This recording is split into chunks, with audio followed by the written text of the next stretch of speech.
Welcome to Integrative You Radio, hosted by Dr. Nick Carruthers and yours truly, Dr. Nicole Rivera. This is the place where you become limitless.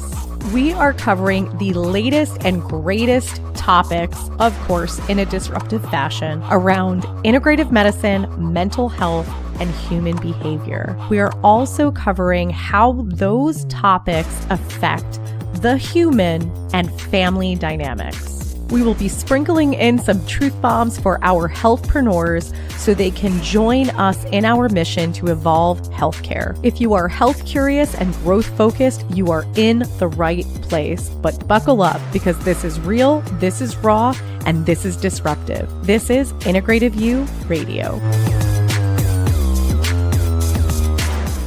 Hey everyone, welcome back to another episode of Integrative You Radio. You have Dr. Nicole and Dr. Nick here. I don't know why I'm talking like that. Sometimes the weirdest things come out of my mouth. I think I need lunch is what's happening. So I have been seeing so much about this specific topic all over social media. And it's a topic I've definitely talked about in the past, but I almost feel like the route we want to go talking specifically about this idea of a dopamine imbalance it's different based off of the current times. And I think that this is an era right now where there are so many people that are overstimulated while simultaneously being understimulated. And if you want to put it in different words, so many people that are restless, but at the same time bored. And don't get me wrong, I think that there's been times that we have also felt like this. And we've attributed to a few things that we're going to talk about today.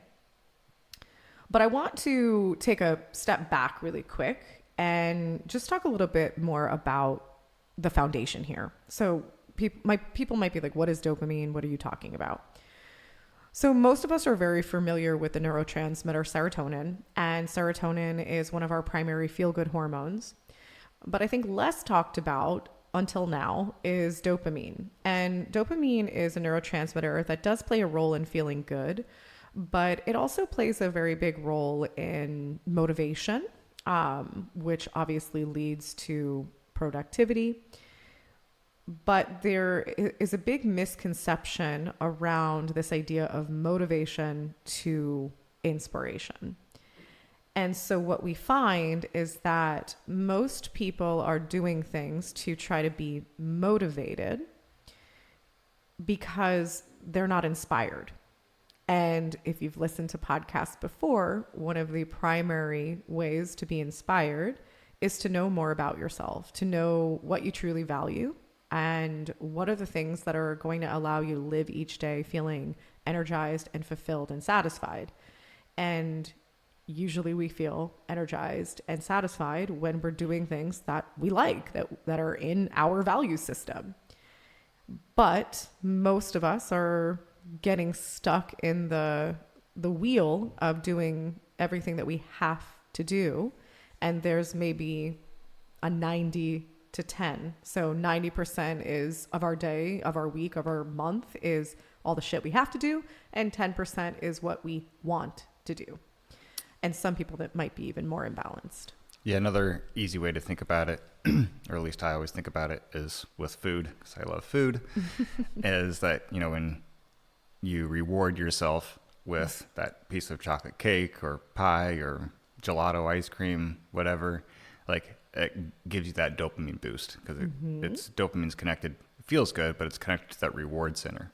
So when you think about rewarding with the mind and the day, it's all about productivity. So when we're not productive, you're not rewarded, no dopamine. But when you are productive, guess what?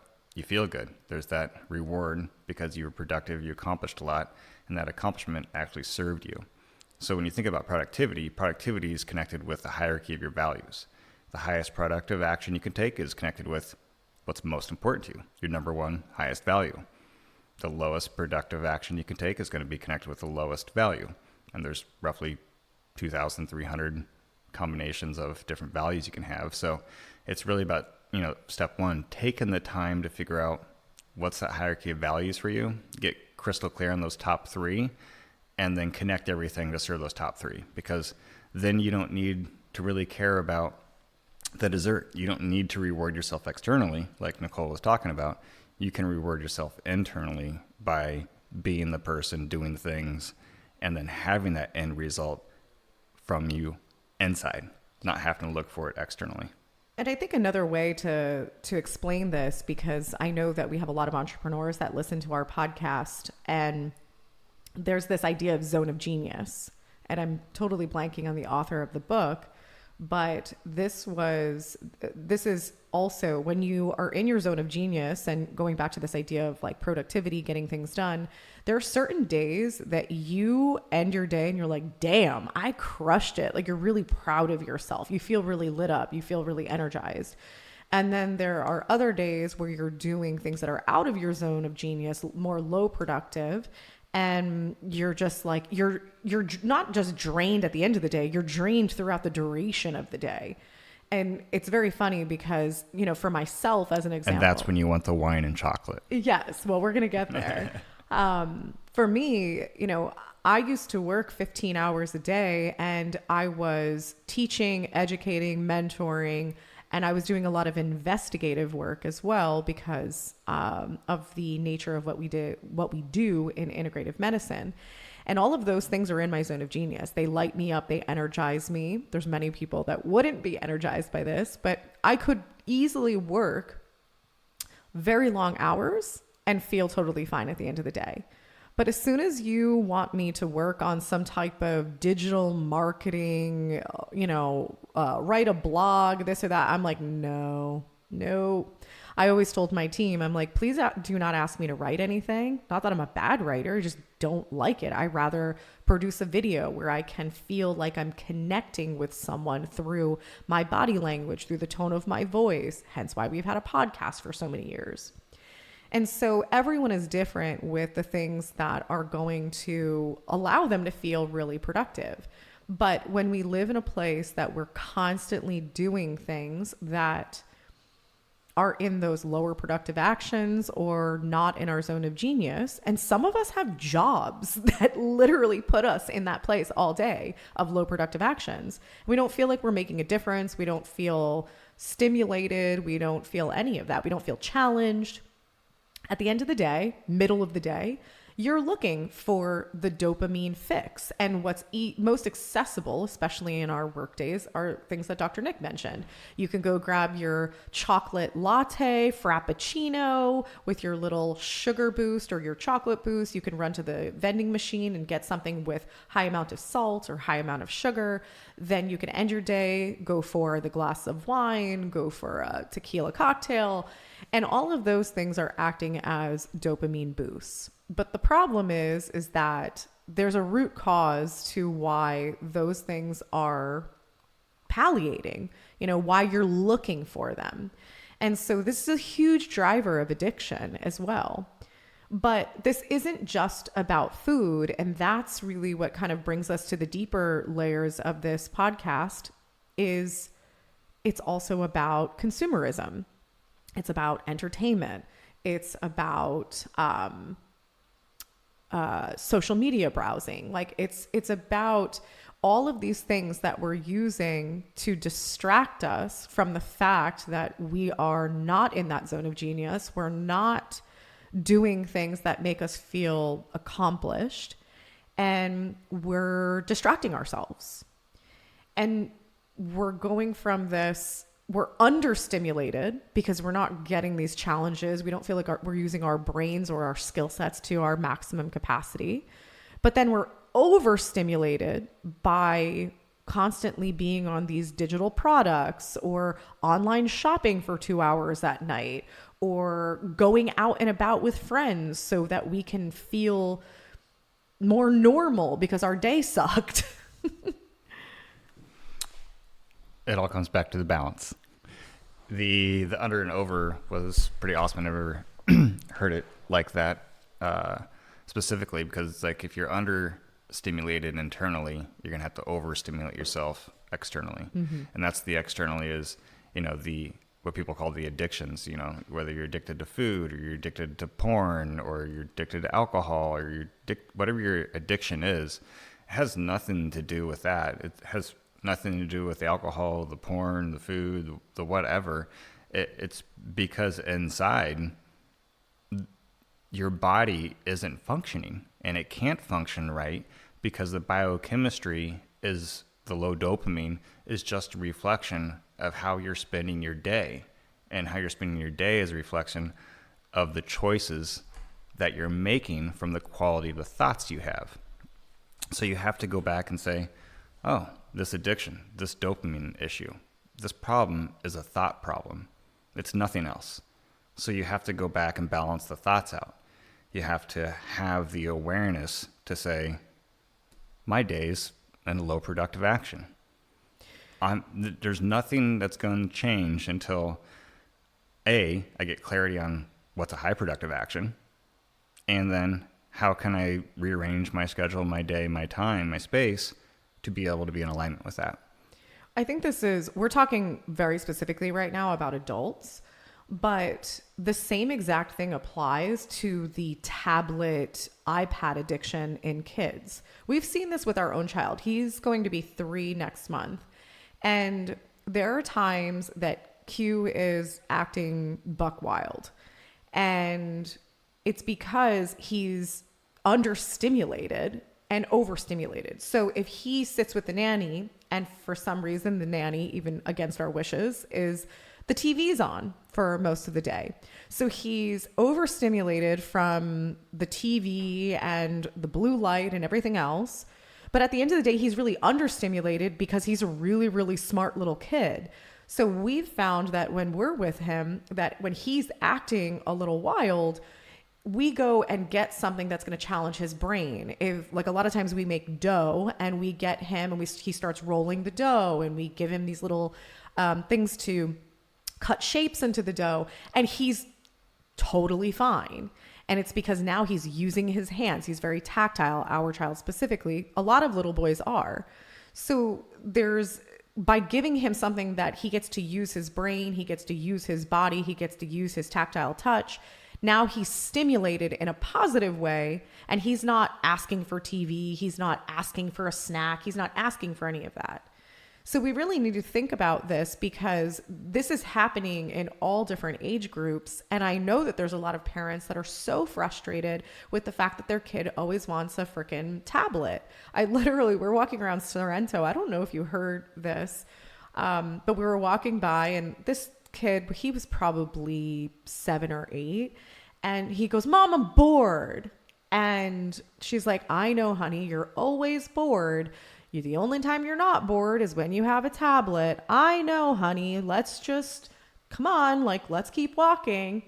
And it's just, he doesn't want to walk around Sorrento. He probably wants to do something that stimulates him. I don't know the kid. I don't know what does, but he's not stimulated by things that he's doing on a regular basis. So the way he's getting stimulated is through technology.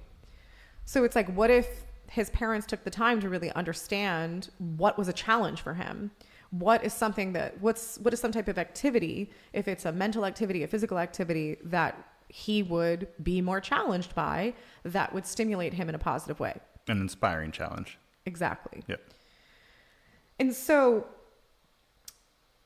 going back to my entrepreneurs, because I really want to hit all of our groups here, is Nick and I have been entrepreneurs for, over 13 years now. And this, don't get me wrong, this is not necessarily just relevant to entrepreneurs, but everything that we're talking about right now goes back to not just the food stuff and how we are boosting our dopamine through these different foods, these vices, but it's also about the consumerism and what I call the hustle to reward. Because many of us are, again, we're quote unquote, we're hustlers, we're hard workers. We pride ourselves on that. But we're doing a bunch of things on a regular basis that are not challenging, not stimulating in a positive way. So we get home. Listen, I'm going to say this because this was me. Get home and I'm browsing on different platforms, online shopping. And my mindset is, I deserve this because I busted my ass today. I busted my ass this week. I busted my ass this month. And you accumulate all this shit that at the end of the day, end of the month, end of the year, you're like, oh, I forgot I had this shirt. Oh, I forgot about these shoes. Oh, gosh, I have no space. I have so much crap. Like, you know, half of the stuff that you buy to give you that dopamine boost, to give you the reward, how much of it ends up in your garage, ends up in your basement. And then we complain that we don't have enough money to invest in our health. We don't have enough money to travel. We don't have enough money for these other things. And then we perpetuate the cycle. We perpetuate it because then we're feeling bad. Oh, I got to work harder. Oh, I got to work harder. How many people would be terrified if they actually calculated on an annual basis how much money they spent on things, on Amazon, on, you know, different platforms for shopping, eating out? I still, to this day, we lived in Asbury Park, New Jersey, and we went to this very nice restaurant that was right at the bottom, pretty much the bottom of where we lived. And I'm like, I would never in a million years want to know how much money we spent over the 4 years we lived there. Like, I really would never want to know. We compensated just a little bit. We used to be stressed from doing things that we didn't want to do. And I would look at Nick at the end of the day and say, it's a mashed potato night, which meant we were going to Pascal and we were going to drink wine and eat mashed potatoes. Maybe a bourbon. But I mean, looking at all this, it's a simple concept to understand, is that there's always a cause and effect, and a lot of the causes for the effects of the body is an imbalanced mind. And when we realize that and take ownership of that, we can save a lot of money by constantly trying all these things to change the body when the body's actually being changed primarily by the mind. So if you want to work really hard at changing something, work really hard at changing your mind and a little hard at changing the body. I feel like a caveat that we need to plug here is that there's a level of discipline with this. And I say that because we live in a world of distractions. Well, the biggest thing that people are trying to get is your attention. And most people don't understand the depths of that, but that the attention of someone is the currency of life, because that energy flows where attention goes. And if you can control the attention of one person, then you're going to control how their body's feeling. You know, we even saw this during COVID and the shutdown of misinformation, a lot of fear and all this. And people got sick just because of that, of isolation, of fear, like everything.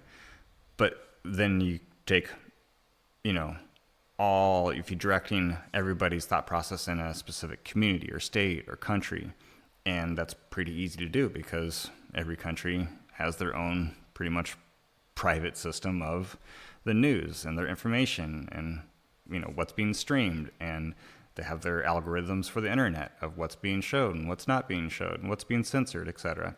So it's understanding that a lot of what we hear and what we see isn't really the full truth, and to be able to have that running in the back of your mind when going through and you're feeling these things, a lot of the times it's a belief system that isn't true. It's a belief system that we've been taught that we have to, relearn the truth. And part of that is, us figuring out our truth, because everybody has a different truth. There is really no truth in the world. The truth is what's going to best serve you. Yeah, I think it's just, the discipline that I was mentioning is around the fact that taking the time to get more aligned with the things that are going to take you away from needing those dopamine hits, it's it's work that can easily get derailed because it's easier to scroll on TikTok. It's easier to scroll on social media. It's easy to, like, we're living in a world that it's very, very easy to be distracted. And yes, there's a lot of information being peddled on these different platforms that can further skew the way we think about things. It takes us more away from what is right for us. And this is definitely something that can keep us on the hamster wheel of this overstimulation to understimulation. You know, there were periods of time that we decided to really, you know, I don't want to say cut ourselves off from social media, but limit it to a big capacity so that we could really decipher, you know, what thoughts and decisions are really ours versus what's being influenced by what is out there on the media. It's interesting because when we were talking about this podcast before getting on, you talked about this idea of fantasy to a nightmare. And I do think that there is a lot of fantasy that is circulating on these social platforms. You know, I can't tell you, like, the worst I ever was in business as a leader in our business was when I was watching what other people were doing and feeling badly about what I was doing, or feeling like I needed to pivot, or feeling like I needed to do more or do less. And that takes you away from what's right for you. You know, like, the last thing you want to do is implement something because someone else is doing it and it looks like they're succeeding with it.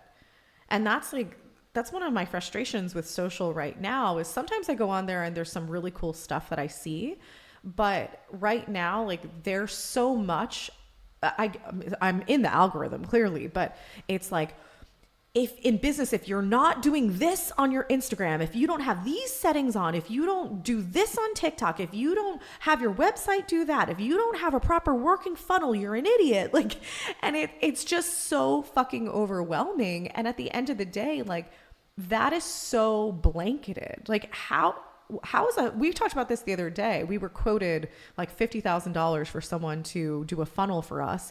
And I was like, we don't have a digital product other than meditations that we could sell thousands, hundreds of thousands of a product to make sense of that cost.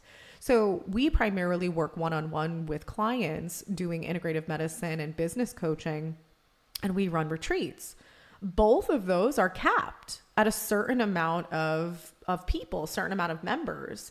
And that's okay. That's what we want from our business.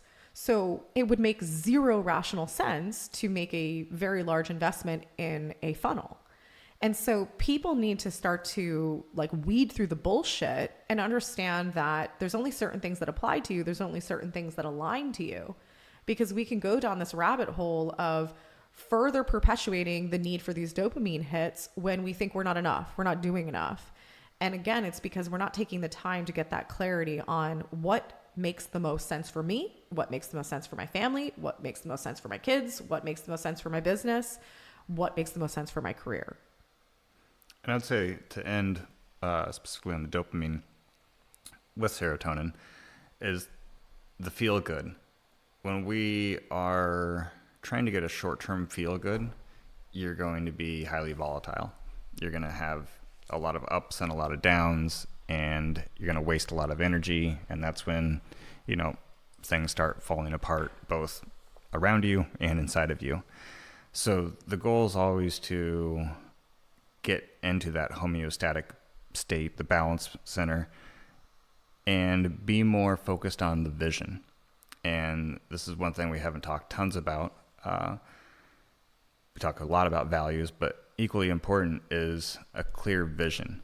And the farther you can extend the clarity of that vision, the less volatile your life will be, because you'll see that things just happen. A lot of things happen outside of our control because it's outside of our cycle that we've created.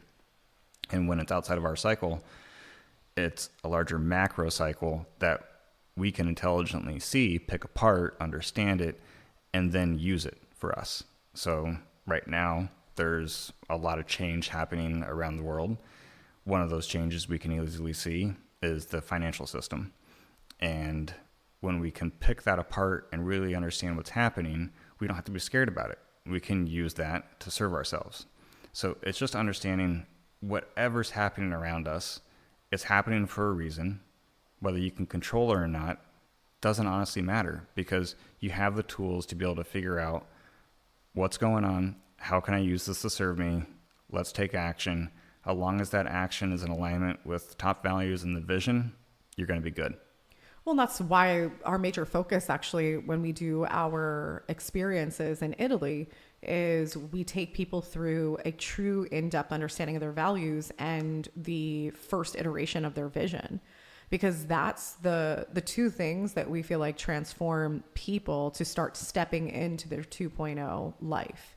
And don't get me wrong, there's execution tools after that, but if you don't know your values and if you don't have a vision, it's the laws of entropy. If you are not clear on how you structure your day, your week, your month, your life, then it will get filled with chaos. If you do not have a clear use for your money, if it's investments, savings, etc., then you will get hit with unexpected bills. This was honestly, Dr. DeMartini is the one who said this, and I was just like, holy shit. So it's like people will just let money sit in a certain place. Even if you let it sit for a week or 2 weeks, there's a strong probability based off of the laws of entropy that there's going to be bills that come into your life because you did not get really, really specific on how you're using that money yet. So I want to kind of end with this is I keep seeing all of these things about dopamine detoxes. I think there's a book floating around about a dopamine detox. There's people running online courses about a dopamine detox. And one thing that I keep seeing is this idea of slow living. And I'm kind of going to laugh as I'm saying this. So most of you at this point know that Dr. Nick and I have moved to Italy and talk about slow living. And I really honestly don't love the term of slow living because it's not for everyone. And I know for me, it was very beneficial for me to slow down, but do I want to just have a slow life? Not necessarily. But what I do want is to have a focused life and really have focused living and present living and finding that balance of really being able to be focused on the focus of that part of my day, my week, my month. If it's going to be family, if it's career, if it's impact and contribution. So this isn't necessarily just about slowing down and, not doing as much. This is about getting very focused and intentional and living a life that's aligned to the things that make you the most satisfied, fulfilled, and energized. So again, if you guys are looking for a great starting point here, definitely check out our links so that you can start to work on your values. And if you get stuck, this is something that we work directly with clients to help them to really get clear on what their values are and their vision. But we have a fantastic online course and guide and workbook that can start that process for you. All right, guys, until next time. We thank you so much for being an avid listener of Integrative You Radio, formerly known as Integrative Wellness Radio. We appreciate all of your support. We love your comments. Please visit us on social media as well as our website to see all of the fun things happening behind the scenes and the new amazing content and courses that is being rolled out on a monthly basis. We hope to see you there.